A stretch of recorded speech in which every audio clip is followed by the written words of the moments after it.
ધરતી પર અવતરેલા ભગવાન શિવનું હું પુણ્ય સ્મરણ કરું છું. વિશ્વ સંસ્કૃતિની જનની એવી પ્રિય ભારત માતાને હું પ્રણામ કરું છું. આપ સૌ પ્રકૃતિ પ્રેમીઓને વંદન કરીને આજના વિષયનો આરંભ કરું છું. યોગ વિજ્ઞાન રહસ્યના વિષયમાં એવા સેંકડો પ્રશ્નોના જવાબ હું એક સાથે આપી રહ્યો છું કે જે એલર્જી સાથે કનેક્ટેડ છે.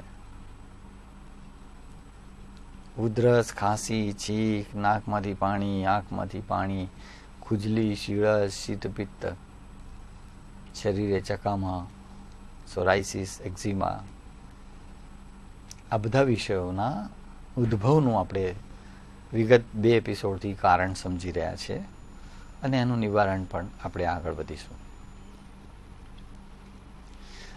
દર્શક મિત્રો, જે બાળક સિઝરિન દ્વારા થાય છે, ઓપરેશન દ્વારા થાય છે, ઘણા કિસ્સામાં આપણે જોઈએ છીએ કે એમને 10 થી 12 કલાક અથવા 3-4 દિવસ એમને ઓક્સિજનની પેટીમાં મૂકવામાં આવે છે કે જ્યાં માના ગર્ભ જેવું વાતાવરણ હોય, એટલો ગરમાટો હોય, ઓક્સિજનનું પ્રમાણ હોય. એ પેટીમાં રહેલા બાળકને ઘણીવાર 2-3 દિવસ સુધી અથવા ઘણીવાર 4-5 કલાક સુધી માનું ધાવણ નથી મળતું. જાદુ તો પહેલા 72 કલાકના ધાવણમાં જ છે.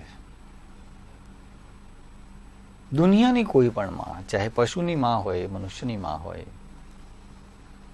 કોઈ પણ સસ્તન પ્રાણી, પ્રસવ થયા પછી પહેલા 72 કલાકમાં જે દૂધ પોતાના બાળકોને પીવડાવે છે, એ દૂધમાં ઇમ્યુનોગ્લોબ્યુલિનનું પ્રમાણ ભરપૂર હોય છે. જે 8 પ્રકારના ખાસ કરીને તત્વો છે, એ બધા જ તત્વો એમાં હોય છે કે જે શરીરના પાયા કહેવાય. 8 પાયા શરીરના કહેવાય તંદુરસ્તીના. IgE, IgA એવા જે ઇમ્યુનોગ્લોબ્યુલિનના પ્રકાર છે. કોઈ ચામડી માટે જવાબદાર છે, કોઈ હાડકા માટે જવાબદાર છે, કોઈ નસો માટે જવાબદાર છે, કોઈ હૃદય માટે, કોઈ બ્રેઇન માટે જવાબદાર છે. એવા 8 તત્વો માના ધાવણમાં પહેલા 72 કલાકમાં હોય છે.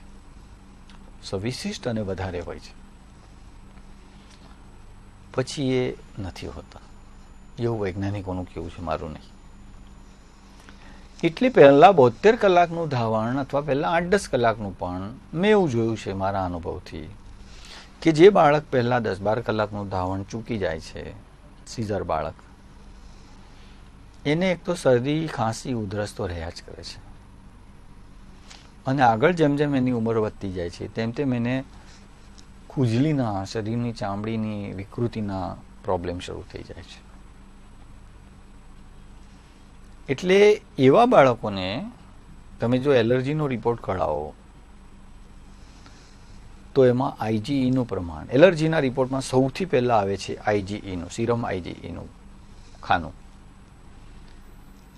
એ એના નિયમ કરતાં પુષ્કળ હોય તો સમજી લો એ બતાવે છે કે સીરમ IgE એટલે એક વિશિષ્ટ પ્રકારનું ઇમ્યુનોગ્લોબ્યુલિન શરીરમાં ખૂબ ઓછું છે. એ જો આપણે બેલેન્સ કરીએ તો એલર્જી ઘણી ઘટી શકે છે. બાકી એમાં આવે છે ટામેટાની એલર્જી છે, ને ઘઉંની એલર્જી છે, ને જવની એલર્જી છે, ને 2-4 દવાના નામ લખેલા હોય છે. ને પણ મેં તો જોયું છે કે બધું જ જ્યાં અંડરલાઈન કરેલી હોય એ બધી ચીજો બંધ કરી દે છે તો પણ વ્યક્તિને રત્તી ભરવી ફેર નથી પડતો. એટલે જે ઇમ્યુનોગ્લોબ્યુલિન બેલેન્સ થવા જોઈએ એ નથી થતા. અને માટે માનું ધાવણ પહેલા 72 કલાકનું તો ખૂબ જ જરૂરી છે. અચૂક બાળકને આપવું જ જોઈએ. દર્શક મિત્રો, એક તો આ પીડા ધાવણને લગતી પીડા, પછી કેટલીક જે એડવાન્સ પોતાને ગણાવે છે, આધુનિક ગણાવે છે એવી યુવતીઓ કોઈના કોઈ કારણથી પોતાના બાળકને ધાવણથી વંચિત રાખે છે, ઉપલું દૂધ કે કોઈ બીજા પ્રયોગો કરે છે. એવા બાળકના શરીરમાં જે નેચરલ ઇમ્યુનોગ્લોબ્યુલિન હોવું જોઈએ એ નથી હોતું. સરવાળે લાંબી બીમારી એના નસીબમાં આવે છે ભવિષ્યમાં. માટે એને ધાવણ આપવું જ જોઈએ. આપણે બધાએ જે ચેન્જીસ કરવાના છે, એક તો જમીનથી જ એવું સુધારેલું અનાજ વાવો, ઝેર વગરનું. આ દિશામાં સ્વર્ગસ્થ રાજીવજી દીક્ષિતે ખૂબ સારા પ્રવચનો આપ્યા છે. તમે ફેસબુક પર અને ઇન્ટરનેટ પર જશો, એમના અસંખ્ય પ્રવચનો તમને સાંભળવા મળશે. સજીવ ખેતીની રીતો પણ તમને સાંભળવા મળશે. અને એનાથી આગળ ચાલીને સ્વર્ગસ્થ રાજીવજી દીક્ષિત સાથે જેમણે ખભે ખભા મિલાવીને કામ કરેલું છે એવા આદરણીય વડીલ દીપકજી સચદે સાહેબે તો ઓર એડવાન્સ આપણને સહજ કરી આપ્યું કે વર્ષો સુધી જંગલમાં જે પ્રક્રિયા થઈને વૃક્ષોનું જતન થાય છે, વૃક્ષોને પાણી મળ્યા કરે છે, વૃક્ષો સુકાતા નથી. તમે ક્યાં જંગલના વૃક્ષોને પાણી નાખવા ગયા, કે કોઈ ગયું, કે કોઈ કોર્પોરેશન કે ભારત સરકાર ગઈ? જંગલે એવું આયોજન પોતે કરી લીધું, પણ એ સદીઓના સમયની ગણતરી ત્યાં માંગી લે છે. એ જ પ્રક્રિયા ટૂંકી કરી નાખી એકદમ, અને એવા જ પરિણામો વનસ્પતિ આપ્યા. એવું જ રિફ્લેક્શન પ્રત્યાઘાત વનસ્પતિએ જંગલમાં જે આપે છે આપ્યું. એટલે બેઝિક ચેન્જીસ કરીએ, ઓર્ગેનિક ખાઈએ. હવે વાત એલર્જીની જે છે એને થોડું મુદ્દાસર લઈ લઉં છું.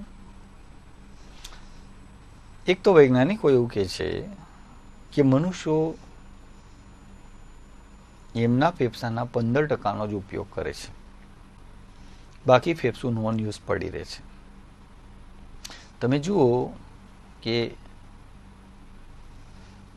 વાતાવરણમાં ઓક્સિજનનું પ્રમાણ જે છે હમણાં 20%થી ઓછું છે. કુલ વાયુઓનો જે જથ્થો છે એમાં ઓક્સિજનનો 20%થી ઓછો હિસ્સો છે, કારણ કે આખી પૃથ્વી પર જંગલો પણ 20%થી ઓછા છે.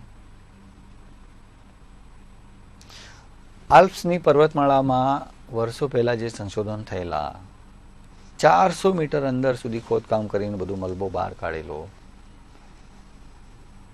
ત્યારે એમાંથી એવું પ્રતિપાદિત થયું કે 2500 વર્ષના દાયરામાં આપણી પૃથ્વી પર જંગલોની ટકાવારી 50% હતી, અને તે વખતે વાતાવરણમાં ઓક્સિજન પણ 50% હતું. 50% જંગલો હતા, 50% ઓક્સિજન હતું. હાલ જંગલો 19%, 20%ની નીચે છે, તો ઓક્સિજનનું પ્રમાણ પણ 20%થી નીચે છે. તે વખતે વસ્તી અંદાજે 2 કરોડ હતી, આખા પૃથ્વીની વસ્તી. અત્યારે તો 750 કરોડને આંબી જવા આવી છે. આપણી બધી કાર્બન ફેંકતી ફેક્ટરીઓમાં ગણાઈએ, આપણે ઓક્સિજન લઈને કાર્બન ફેંકીએ છીએ. એવું સરસ તાલમેલ ભગવાને ઊભું કર્યું છે ધરતી પર કે આપણે ફેંકેલું કાર્બન વનસ્પતિ લઈ લે છે, એ વનસ્પતિનો ખોરાક બની જાય છે, અને વનસ્પતિએ પ્રશ્વાસમાં ફેંકેલું ઓક્સિજન આપણે લઈ લઈએ છીએ. મેડ ફોર ઈચ અધર. એટલે આપણે ફેંકેલું એમને કામ લાગે છે, ને એમને ફેંકેલું આપણને કામ લાગે છે. પણ જ્યાં જંગલો જ આટલા ઓછા થઈ ગયા અને કાર્બનની ફેક્ટરીઓ 750 કરોડ થઈ ગઈ, પ્લસ ઝેર ઓગતા ઉદ્યોગો, ઝેર ઓગતી ખેતી, સરવાળો નેગેટિવનો બહુ મોટો થઈ ગયો છે. માટે ફેફસાનો ઉપયોગ વધારી દો. અનુલોમ વિલોમ કરો, ખાસ કરજો અનુલોમ વિલોમ. અનુલોમ વિલોમથી ફેફસાના તળિયા સુધી લાખો વાયુ કોશિકાઓ સુધી ઓક્સિજન જાય છે. અને હવે ચાલવાની પણ તરહ તમે થોડી બદલી નાખો. જો સોસાયટીમાં રહેતા હોય તો સોસાયટીના અંતરિમ ભાગમાં જ ચાલો. ભલે મોટા રોડ ઉપર તમને 10-12 આંટા મારવા પડે. કારણ કે મારા નજરમાં એવું આવ્યું છે, હું જ્યારે સવારે મેઇન રોડ પર ચાલવા નીકળું છું બગીચા સુધી જતા, ત્યારે એક નાનું સ્કૂટર બી જાય, ત્યારે દૂરથી આવતી કોઈ ગાડી એના પ્રકાશમાં આપણે જોઈએ તો એ નાના સ્કૂટર દ્વારા એટલા બધા રજકણો વાતાવરણમાં ઉડે છે. રાત્રિ દરમિયાન શાંત બેઠેલી ધૂળ, બારીક રજકણો, તરત જ નાકે રૂમાલ મૂકવો પડે છે. તો દિવસે તો હજારો વાહનો, એટલે જોવાનું જ નહીં. વાહનોના પોતાના ધુમાડા, જમીનમાં બારીક ધૂળ કેટલી મળે. એના કરતાં જે રોડ પર વાહનોની અવર જવર વધારે હોય ત્યાં ચાલવા કરતાં તમે સોસાયટીની અંદરના ભાગમાં શરૂ કરી દો ચાલવાનું, અથવા બગીચાઓમાં જાઓ, વ્યાયામ કરો, વોક કરો, સૂર્ય નમસ્કાર કરો, તાપમાં બેસો. આ બારીક નજર તમે રાખશો તો આ બધા અનુભવો તમને થશે. માટે ચાલવાનું પણ મેં જે વાત કરેલી તમને, કે જ્યાં માટી હોય, પોચી માટી, ચપ્પલ વગર કાં તો લીલા ઘાસ પર ચાલો, અથવા જ્યાં ધૂળ હોય, તમે જો ચાલશો ને તો અડધો ઇંચ જેટલો પગ તમારો ધૂળમાં કૂપી જશે. રોડ પર ચાલશો તો જેટલા પ્રેશરથી તમે ધૂળ પર ચાલેલા એટલા જ પ્રેશરથી તો તમે રોડ પર ચાલવાના. એટલે તમારા પગલું મૂકતાની સાથેનું જે પ્રેશર જમીન પર આવ્યું એ જમીને ખેંચી લીધું, તમને સ્પેસ કરી આપી, પગને અંદર લીધો. જમીન પર તમે જે પગ મૂક્યો એને સ્પેસ કરી આપી, એટલી જગ્યા, એટલે જે ઝટકો તમારા શરીરમાં ઉપરની તરફ જવાનો હતો એને જમીનને નીચેની તરફ ખેંચી લીધો. હવે તમે જે રોડ પર ચાલો છો, રોડ પર ચાલવાથી ચાલો છો એટલે ઝટકો તો વાગે જ, જમીન પર પ્રેશર તો આવે જ, પણ એ પ્રેશર રોડ સખત હોવાથી જમીન સુધી દબાણ જતું નથી, એ દબાણ ઉપરની તરફ પાછું આવે છે પ્રત્યાઘાતમાં. અને પરિણામે તમે જુઓ એટલા ઝડપથી ઘૂંટણના ઘસારાવાળા ચાલુ થઈ ગયા છે પેશન્ટ. નાની નાની ઉંમરે 30, 32, 35 વર્ષે તો કે ઘૂંટણમાં ઘસારો ચાલુ થઈ ગયો છે. એક તો યુરિક એસિડ ઇનામમાં લઈ આવે છે. લારીઓ પરનું ખાઓ, ખાટું ખાઓ, આંબલીવાળું ખાઓ, આથેલું ખાઓ, કાયદા કાનૂન વગરનું ખાઓ, એટલે કે આહારના સંયોજનો વગરનું ખાઓ. તમે રાસાયણિક સંતુલન નહીં જાળવશો આહારમાં, દૂધની સાથે દહીં ખાશો, મધની સાથે ઘીવાળું ખાશો. આ તો ઉદાહરણ આપું છું. દૂધની સાથે લસણવાળી આઈટમો ખાશો, દૂધની સાથે કાંદાવાળી આઈટમ ખાશો, સમજી લો કે બેન્ડ વાગી ગયો. એક તરફ યુરિક એસિડ, ઘણા યુવા મિત્રો જીમમાં જાય છે અને બોડી બનાવવા માટે એટલા ભારે ભારે પ્રોટીન લે છે, એ લોકોને યુરિક એસિડ વધારે આવે છે. એ લોકોને સાંધાના દુખાવા ચાલુ થઈ જાય છે. પ્રોટીનનો અતિરેક થઈ જાય છે. અને પ્રોટીનનો અતિરેક થયા પછી એક્સેસ પ્રોટીન જે છે એનું જ રૂપાંતરણ તો યુરિક એસિડમાં થાય છે. એટલે યુરિક એસિડ સાંધામાં ગરબડો ચાલુ કરી દે છે. એક તરફ તમે જમીન પર બૂટ પહેરીને ધડ ધડ ધડ ચાલો છો એટલે ઝટકા ઉપર તરફ આયા કરે છે, એટલે એનો ઘસારો સરવાળે તો નુકસાન જ થાય છે. ના ચાલો એવું નથી કહેતો. તમે જમીન પર પોચી ધૂળ, તમે જુઓ કે બે બાજુ, એટલે રોડની પેલી બાજુ ફૂટપાથ હોય ને આ બાજુ ફૂટપાથ હોય, તો જ્યાં કોર્પોરેશને અત્યારે એવા પથ્થરો નાખ્યા છે અને કિનારાવાળો રોડ મજબૂત કરી દીધો છે પથ્થરો નાખીને, ત્યાં એ પટ્ટી પર જે બારીક ધૂળ ભેગી થાય છે એવી ધૂળ પર તમે ચાલો, અથવા બગીચામાં ચાલો, લીલા ઘાસ પર ચાલો, અથવા હળવેથી ચાલો, દેવતાઓ ચાલતા હોય એ રીતે. એટલે ઝટકા આવવાનું બંધ થઈ જશે ઉપરની દિશામાં જે આવે છે રિવર્સમાં. એટલે આહારમાંથી દૂધ નૈવત કરી દો, જૈવિક ખાઓ,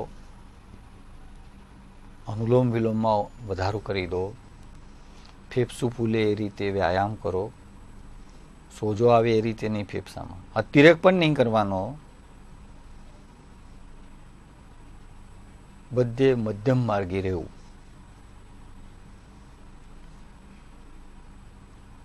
તો ઘણી બધી એલર્જીઓમાંથી તમે બચી જશો. કારણ કે જેમ જેમ વાતાવરણમાં ઓક્સિજન ઘટી રહ્યું છે, તમે જુઓ કે ઓછા ઓક્સિજને રાજી રહેનારા ઘણા બધા જીવોનો પ્રાદુર્ભાવ થયો છે, ઉદ્ભવ્યા છે. શરીરની અંદર પણ ઘણા, એટલે ઓછા ઓક્સિજને રાજી રહેનારા ઘણા વાયરસ છે. અને બહાર વાતાવરણમાં તમે કોઈ દિવસ ભૂલથી તમારા કુંડીનું ઢાંકણું તો ખોલો, તમારે જે ગટર હોય ને બહાર, એનું ઢાંકણું ખોલો, સેંકડો વંદાઓ તમને જોવા મળશે, મોટા મોટા લાલ ઘૂમ વંદાઓ. વંદાઓ જ નહીં, બીજા નાના મોટા ઘણા બધા કીડાઓ જોવા મળશે. વંદાઓ ઓછામાં ઓછા ઓક્સિજનને રાજી છે. ગટરમાં શું ઓક્સિજન મળે? ત્યાં એમને આમ એમના માટેનું સ્વર્ગ લાગે. જમીનની અંદર વસનારા સરીસૃપો, સાપ વગેરે ઓછા ઓક્સિજનને રાજી રહે. ઉંદરો ઓછા ઓક્સિજનને રાજી રહે. ગરોળી ઓછું ઓક્સિજન. જેમને ઓછું ઓક્સિજન જોઈએ એવા બધા જીવો હવે વધે છે અને ઘણા જીવો વિદાય લઈ રહ્યા છે. છેલ્લે છેલ્લે હવે કોઈને ચકલી જોવા મળે તો જોઈ લેજો, ચકલીઓ પણ હવે વિદાયમાન છે. શહેરમાં તો કમસે કમ મેં તો 2-3 વર્ષથી ચકલી જોઈ નથી વડોદરામાં. ગામડામાં હજી જોવા મળે છે ચકલીઓ, કારણ કે મકાનો જ એવા થઈ ગયા, મચ્છર ના આવે એટલા હદે બારીક જાળીઓ લગાવે છે, તો ચકલીઓ માળો ક્યાં બનાવે છે? તમે જો મોટા મોટા એપાર્ટમેન્ટના બધા મકાનો બનાવો છો, મેં તો મારે ત્યાં વ્યવસ્થા કરેલી છે, ચકલીના માળા બનાવીને મૂક્યા છે, સ્પેશિયલ બનાવડાયા ચકલીઓના જતન માટે. તો તમે બિલ્ડરોને વિનંતી કરું છું કે તમે જે મોટા મોટા એપાર્ટમેન્ટ બનાવો છો એમાં નીચેના વિસ્તારમાં ચકલીઓના માળા મૂકી દો. થોડા ચકલીઓને બચાવો. શરીરની અંદર તમે જુઓ ઓછા ઓક્સિજને એડ્સના વાયરસ સક્રિય થયા, પછી બર્ડ ફ્લૂ સક્રિય થયો, છેલ્લે હમણાં તો ઇબોલા કંઈક નવો આવ્યો છે વાયરસ. 5000 જેટલા લોકો એનાથી મૃત્યુ પામે છે. ખબર જ ન પડતી કે આ શું છે. જો ઓક્સિજન પર્યાપ્ત રાખશો બોડીમાં તો આ વાયરસો ઉદ્ભવશે નહીં. ઓક્સિજન સક્રિય રાખો. ઓક્સિજન શું તમે સક્રિય રાખવાનો? ઓક્સિજન આપણને સક્રિય રાખે છે, પણ એનો અતિરેક પણ ના કરો. મગજની અંદર કાર્બન અને ઓક્સિજનનું સંતુલન રહેવું જ જોઈએ. જો મગજમાં ઓક્સિજન વધી જાય, ઘણા લોકો આમ પ્રાણાયામ એટલું બધું કરી નાખે છે, મગજની અંદર ઓક્સિજનનો જથ્થો વધી જશે તો ઓક્સિજનનું કામ છે ધબકતું રાખવું અને કાર્બનનું કામ છે વિશ્રામ આપવાનું. જે લોકોના મગજમાં ઓક્સિજન વધી જશે, ઊંઘ જ નહીં આવશે એમને અને નિંદ્રા ચાલુ થઈ જશે. કાર્બનનું બેલેન્સ થશે તો ઊંઘ સરસ આવશે. એટલે એનો અર્થ એવો બી નહીં કે તમે પ્રાણાયામ ના કરો. 30-40 મિનિટમાં બધું પતાવી દો. અને ચાલવાનું રાખજો. સૂર્ય નમસ્કાર કે જે તમને અનુકૂળ લાગે, સૂક્ષ્મ વ્યાયામ ને બધું. પણ ઓક્સિજન શરીરમાં, ફેફસું ફૂલે, રોજ 10-15 મિનિટ ફેફસું ફૂલે એવું તો ચોક્કસ કરજો. અને અચૂક ઉદ્ગીત પ્રાણાયામ જરૂર કરજો. સારા વિચારો આવશે, કેમિસ્ટ્રી તમારી પોઝિટિવ થઈ જશે, વિચારો તમારા બદલાશે. રોજ એક કામ સારું કરજો, જાણી બુજીને. એમ કે આજે એક કામ સંકલ્પ લીધો કે આ સારું કામ કરવું જ છે, તો બધું પોઝિટિવ થઈ જશે. એટલે આહાર બદલો, ઓર્ગેનિક કરી નાખો. વિહારની મેં વાત કરી તમને, રોજ ચાલવાનું રાખજો. બને તો અંદરના ભાગોમાં ચાલજો, સોસાયટીમાં અંતરિમ રસ્તાઓ પર અથવા બગીચાઓમાં ચાલજો. પોઝિટિવ વિચારો કરો. પોઝિટિવ વિચારો ત્યારે જ આવશે જ્યારે ઉદ્ગીતનો પાવર હશે. ઉદ્ગીત પ્રાણાયામ કરશો, આખી માઇન્ડ અને બોડી કેમિસ્ટ્રી તમારી બિલકુલ બેલેન્સ થઈ જશે. ધ્યાન કરજો. ધ્યાનીઓનો, યોગીઓનો આ દેશ છે, સપેરાઓનો દેશ નથી. સપેરાઓનો ભૂતકાળ થઈ ગયો. ધ્યાનીઓ અને યોગીઓનો આ દેશ. ધ્યાનીઓ અને યોગીઓ રાજ કરી રહ્યા છે અને એમનું રાજ વધશે. દર્શક મિત્રો, કહેવામાં તો ઘણું બધું છે, પણ ટૂંકમાં મેં તમને જે કીધું, એટલે ઇમ્યુનોગ્લોબ્યુલિન આપણા શરીરમાં બેલેન્સ થઈ જશે.